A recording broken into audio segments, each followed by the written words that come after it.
Good afternoon. My name is Marquetta Oliver, and I'm currently doing my nurse practitioner interview with Miss Mary Ferrari.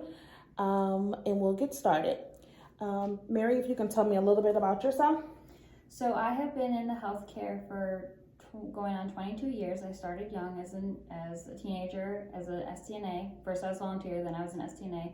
Worked my way up to be RN, and then eventually I was ADON unit manager, as well as DON at times. And then I ran Select Specialty Hospital Fairhill for 2 years as their house supervisor.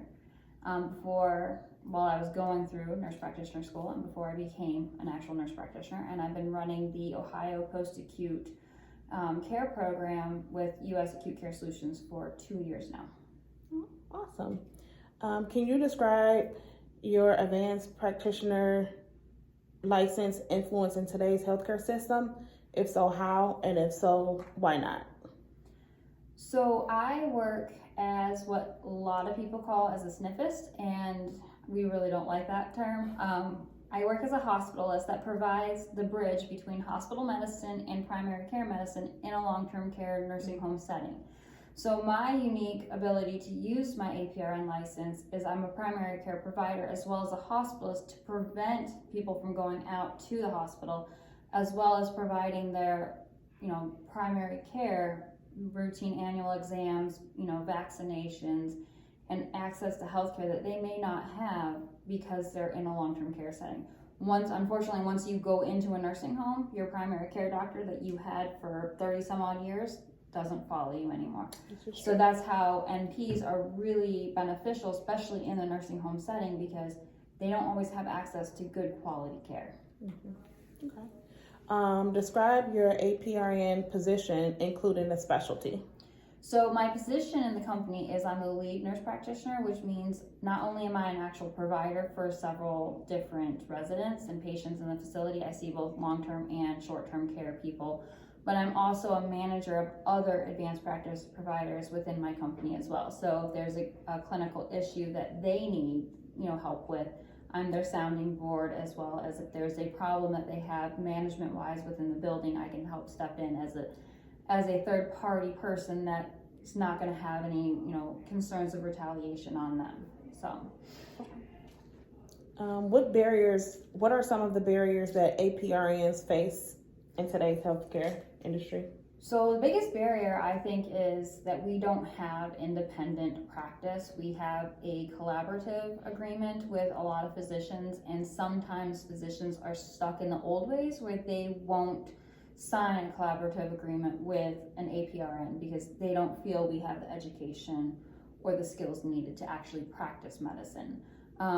Some NP schools are really, really great. Some are not so great. But if you've had experience in the nursing field for as long as I was a nurse for 10 years before I actually became an NP.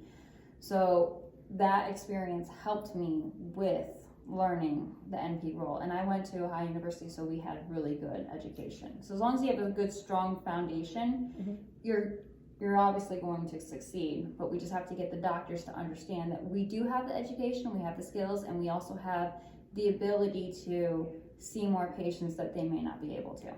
Okay. What changes would you like to see as an APRN?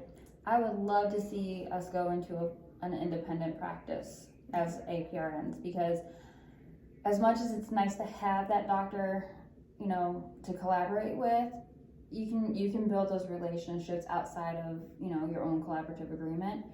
But to be able to see people independently, to where we could access more people, more of the populations, especially in the rural communities, that would be the most ideal, is to move towards an independent practice where you can be an APRN and be able to practice and see patients and help those that actually need access to healthcare.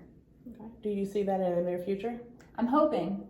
I know there is a current bill sitting in the House of Representatives that is for APRNs to have a compact agreement. So how the RNs and the LPNs have their compact nursing agreement, there's also one for APRNs that has been sitting there that we just need to help push it along. And I'm kind of hoping if we can help push along the compact agreement so we can help other states out, it'll help improve the independent state. There are some states that do have independent practice, and they've had very, very good health outcomes. Like, they have lower death rates, they have lower morbidity and mortalities, they have higher preventative outcomes because they have an APRN that is focused on not only the nursing and the medical aspect, but also the individual personal aspect too. Okay. Well, thank you so much for joining me with this interview, You're welcome. and that will conclude our interview. Thank you. Thanks.